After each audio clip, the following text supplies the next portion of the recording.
सुप्रभात नव जगेंद्राणा। तेरी इच्छा पूर्ण हो, तेरी इच्छा पूर्ण हो, यह है आज की हमारी आध्यात्मिक चर्चा का विषय। यह कलमा हर भक्त व प्रेमी की जुबान पर रहना चाहिए। जो इसके आमिल हैं वह मालिक के किसी काम में नुक्स नहीं देखते और हमेशा उसकी याद में खुश रहने की आदत है। संतों का तरीका प्रेम मार्ग है। प्रेमी बंदों में नेकी देखने का ख्वाहिशमंद रहता है और नेकी की बदी की तरफ से अपनी आंखें बंद कर लेता है। दिल का वसीय यानी विस्तृत दिमाग का पराग, हिम्मत और हौसले के असरात को दिल में कायम रखने वाला, किसी शय से उसको नफरत नहीं और ना वो अपनी बदकिस्मती की शिकायत करता है। उसको हर काम में मालिक की मौज नज़र आती है। उसकी शांति बिल्कुल बाहर की नहीं बल्कि अंतर की है। वो बाहरमुखी साधन नहीं बल्कि अंतर्मुखी साधन करता है। उसको हर जगह मालिक के प्रेम के जलवे नज़र आते हैं, लेकिन उसको मालिक के प्रेम और दया के सिवा और कुछ नहीं दिखाई देता।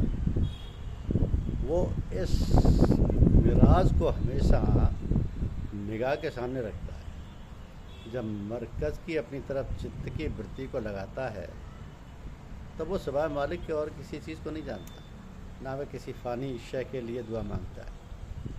उसको प्रेम व भक्ति वगैरह के मुआवजा का मुताल्लिक ख्याल नहीं।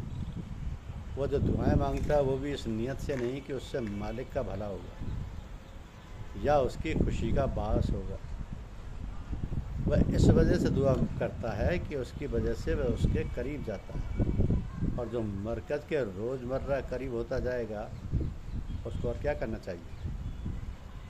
कहा गया कि ताले वाने मौला मसरूर अंध, ताले वाने ऊक व मजदूर अंध, ताले वाने दुनिया मजदूर अंध। यानी मालिक के कुल के प्रेमी को भेष या मजहबी जाहिरी लिबास रखने वालों से कोई ताल्लुक़ नहीं है। भीखे को जगत की आस होती है। प्रेमी के ख्याल का मरकज़ मालिक के कुल होता है। वो उन दोनों में बहुत बड़ा फ़र्क है। भीखे ने जो स्वांग बनाया है वो महज रोज़गार या दुनिया की सैर व सियाहत के लिए है। तो प्रेमी अपने अंतर शब्द का अभ्यास करता हुआ मालिक के कुल के दर्शन का ख्वाहिशमंद होता है। उसको दिखाने से काम नहीं, मजहब नुमाइशी चीज़ नहीं। मजहब, तरीका, मार्ग, पंथ ये सब लफ्ज़ राह के मुराद के हैं। रूह की राह घट के अंदर से होकर देखते हैं। तो सूरत का उतार पहले शब्द के ज़रिए हुआ। शब्द ऊपर की रचना से नीचे की तरफ रुजू हुआ और जहाँ जहाँ उतरा वहाँ मंडल बनाकर नीचे को आ गया। ऊपर के लतीफ़ शब्द और नीचे को खूब कसीफ यानी मलिन। ऊपर नूर व प्रकाश है, नीचे अंधकार और तारीकी यानी धुंधलापन। इसलिए वह शब्द की डोर पकड़कर ऊपर की तरफ चलती है। उसकी रफ्तार उस मछली से मुशाबा है जो पानी की धार पकड़कर आसमान पर चढ़ जाती है। रूह के ऊपर की तरफ शब्द की डोर पकड़कर चलना करीब करीब ऐसा ही है। और इब्तिदा यानी शुरुआती चढ़ाई इसी तरह होती है। तो वो शब्द की मदद से एक मुकाम से पहुंचकर दूसरे मुकाम पर जाने की ख्वाहिशमंद होती है। कुछ दिनों ऐसा अभ्यास करने के बाद वो अपने निज भंडार में दाखिल हो जाती है, जो अलग है, अगम है, आनंद है, पवित्र प्रकाश है, जिसके प्रकाश की उपमा हजारों लाखों करोड़ों और बेशुमार सूरज व चाँद वगैरह की रोशनी से भी नहीं की जा सकती। ना वहाँ काल है, न कर्म है, न माया। माध्यम का लफ्ज़ वहाँ इस्तेमाल नहीं किया जा सकता। वाणी और मन की उस तक गम नहीं है। वहम व गुमान वगैरह की वहाँ रसाई नहीं है। ना वहाँ दिन है, न रात। उसका कोई नाम है, न निशान। जो रूह वहाँ तक पहुँच गई वो हमेशा के लिए मुक्त हो जाती है और ना माया के पर्दों को उसको खटका करता है। जो वहाँ पहुँचा अमृत हो गया, काल के चक्कर से छूट गया। उलट समाना आप में प्रगति जो अनंत, साहब सेवक एक संग खेले सदा बसंत।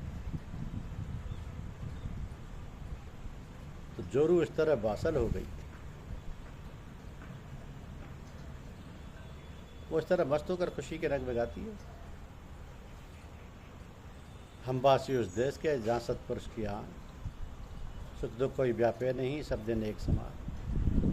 हम वासी उस देश के जहाँ बारा मास विलास, प्रेम भरे बिकसे कमल बीच बीच प्रकाश। संशय करूँ मैं डरूँ, सब दुख दे निवार, सहज शून्य में घर किया पाया नाम आधार। बिन पाँव का पंथ है बिन बस्ती का देश, बिना देह का पुरुष है कहें कबीर संदेश।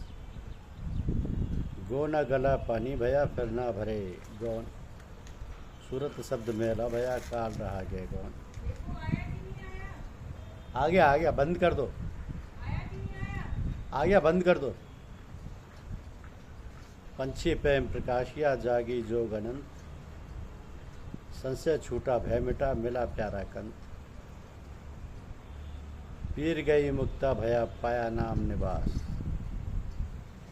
अब मेरे दूजा नहीं सदा तुम्हारी आस।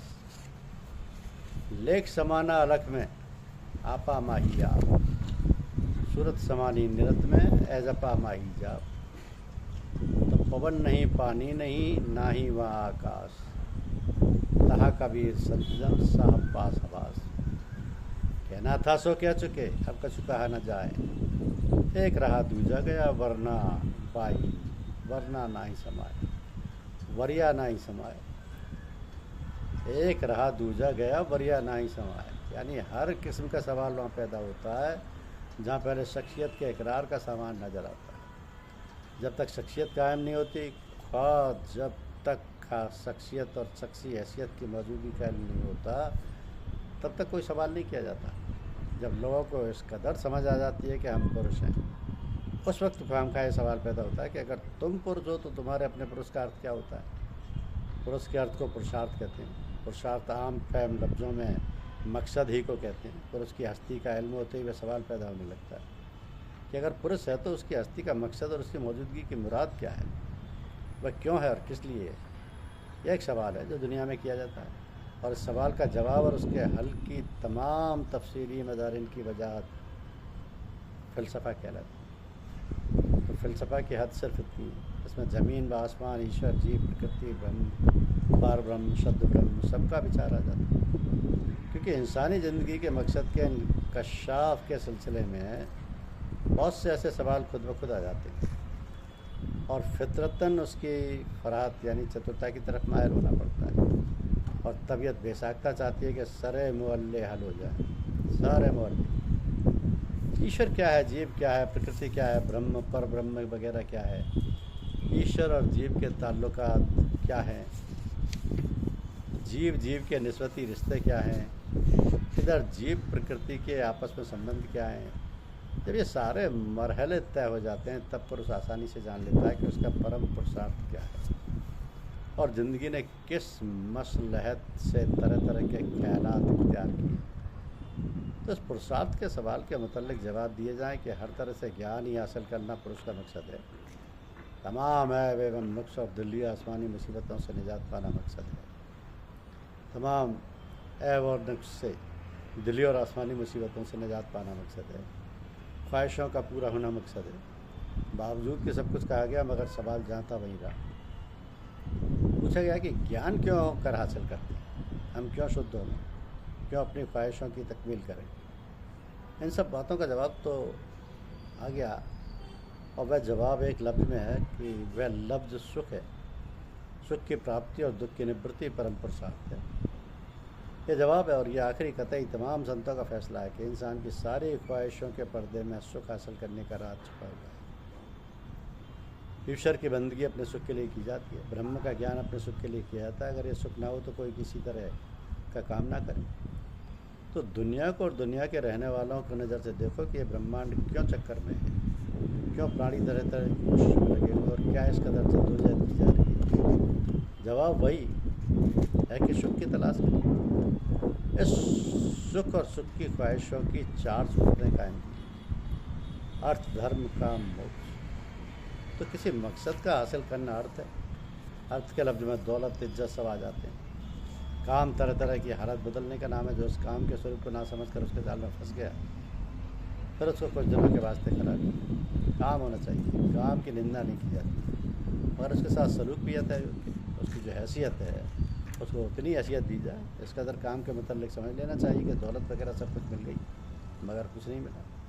धन संपत्ति, हार हवेली, हाथी घोड़ा लश्कर, इन सब के हासिल करने में वक्त सर्फ किया गया, बहुत अच्छा हुआ। मगर इनकी अलगाव हालत देखकर दिल में ख्याल आया कि ये क्षणभंगुर है, नासवान है, आर्जी है। कोई ऐसी चीज़ मिलनी चाहिए जो देरपा हो और जिसमें क़याम हो। इस ठहराव, क़याम और देरपा जाती चीज़ का नाम धर्म है, जो इंसान को कुछ दिनों के लिए एक ख़ास सुख की हालत में कायम रखता है। धर्म ही अच्छा है, धर्म ही प्राणियों को बचाता है, धर्म ही व्यवहार करता है। मगर हर शख्स की ज़िंदगी में ऐसा वक्त आता है कि जब उसकी तबीयत उसकी तरफ से उचाट हो जाती है। तुमको ताज्जुब होगा कि ऐसा क्यों होता है और क्यों होना चाहिए। मगर हकीकत यह है कि बहुत दिनों की मजावलत इंसानी जज्बात के रुख को किसी और तरफ फेरने को मजबूर करती है। धर्म में मुकाबले और सब चीज़ों के पायदारी हैं, क्योंकि धर्म आत्मा के करीब पहुंचाता है, करीब पहुंचता है, मगर फिर भी वह पर्दा का पर्दा बना रहता है। यही वजह है कि दिल के कुरेदने वाले जज्बात कुछ और ही चाहते हैं, जो खुद इख्तियारी और आज़ादी के दर्जे तक पहुंचा दें। धर्म में बंधन है। ये माना गया है कि ये सब मजहबों से बड़ा और अच्छा है, मगर आखिर है तो बंधन, और इसलिए आना चाहता है कि इसको गिलाफ को चाक करके फेंक दे और वह बन जाए जिसके दिल में तमन्ना है। अब यह सवाल है कि यह तमन्ना क्या है, धर्म से बढ़कर और क्या चीज़ है। जवाब दिया जाता है कि धर्म से भी बढ़कर आज़ादी है। यह आज़ादी मोक्ष है, उसी की मुक्ति और निजात और रिहाई कहते हैं, और यह सबसे बढ़कर चीज़ है। तो दिल में ख्वाहिश पैदा हुई, उस ख्वाहिश की तकमील हो गई, उससे बेहतर ख्वाहिश की आरज़ू है। तजुर्बा ने आहिस्ता आहिस्ता समझा दिया कि इसी तरह जहाँ ख्वाहिश है वहाँ जाल है। चमन में दानों की ख्वाहिश न कर सही यार, कि जेड़ दाना बिछाया है दाम शैतान ने। अधर्म बुरा है, धर्म अच्छा है। धर्म की मदद से अधर्म बर्बाद करो और फिर धर्म अधर्म दोनों को मिलाकर खाकशाह करो, और आज़ादी, तंदुरुस्ती, खुशी के मनाजिर यानी खुशी के नज़ारे का तमाशा देखो। फिर आप ये कहेंगे कि अच्छा आदमी मिला जो धर्म से विमुख करना चाहता है। मैं कहता हूँ कि धर्म से कोई विमुख नहीं कराना चाहता। रूहानी अरूज हासिल करने के लिए धर्म सबसे ऊंचा जीना है और निस्बतन मुकम्मल ही है, मगर आखिर बंधन है। अब ज़रा धर्म अधर्म की साफ शक्ल मुलाहिजा कीजिए कि अधर्म नुक्स और कमी वगैरह को कहते हैं, धर्म इसी कमी को दूर करने का जरिया है। मसलन पाँव में कांटा लग गया, टूट गया, दुख देता है, कांटा मुकम्मल नहीं है, सिर्फ टुकड़ा। उसको निकालने के लिए बड़ा कांटा जो निस्बतन मुकम्मल था ले लिया और उसकी मदद से छोटे कांटे को निकाल दिया और फिर दोनों को फेंक दिया। तो बड़ा कांटा जो वाकई जिस्म में गड़े हुए कांटे का निकालने का जरिया था, मगर उसका हर वक्त पास रखना ही खतरे से खाली नहीं, क्योंकि आखिर को वह भी कांटा है, कौन जाने की कब गड़ जाए, क्योंकि धर्म में ही है। धर्म में ही अधर्म छुपा हुआ है, और हर इंसान की ज़िंदगी में ऐसा वक्त आता है कि वो धर्म के काम करते करते अधर्म कर बैठता है। इसलिए अधर्म अगर लोहे की जंजीर है तो धर्म सोने की, या अधर्म अगर नरक को ले जाता है तो धर्म स्वर्ग को पहुंचता है। तो नरक और स्वर्ग दोनों हकीकत में सब तरह से ही निस्बती हालातों के नाम हैं। आनंद की अवस्था इससे परे जो अपने स्वरूप, अपनी जात की प्राप्ति में। तो प्राप्त तो वह अब भी है, मगर करोड़ों वर्ष के ख्याल, बहमी, फर्जी रिश्तों ने उसको बांध रखा है, और जैसे जैसे रिश्ते बने वैसे वैसे इनको काटते चलो। तो जिस वक्त ये कट जाएंगे मुक्ति प्राप्त होगी, और फिर वह बांधने वाले जितने धर्म हैं, जिस छुरिया चाकू से वह धर्म के बंधन काटे जाते हैं, वो धर्म में पायदारी है, हम इसको मानते हैं। मगर भाई इसकी ज़रूरत तो उस वक्त तक है जब तक का धर्म है। जब धर्म नहीं रहा तब धर्म की भी ज़रूरत नहीं रही। मरीज़ के मर्ज के लिए दवा और हकीम यह एक मिसाल है।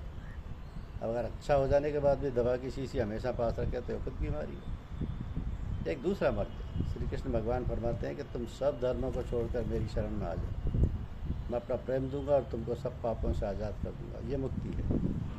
दरअसल निष्काम कर्म करने से मुराद ली गई है। धर्म को तो कोई छोड़ नहीं सकता। दरअसल मुक्ति को ही सुख बोलते हैं, मगर यह मुक्ति पुरुष का परम पुरुषार्थ है। यही है गरज, यही है मकसद आला है। मगर ये मुक्ति कैसे प्राप्त हो? संत मत में कहा जाता है कि इसके प्राप्त करने के साधन हैं, साधन जरिया को कहते हैं, और ये तादाद में 3 हैं: सतगुरु, सतनाम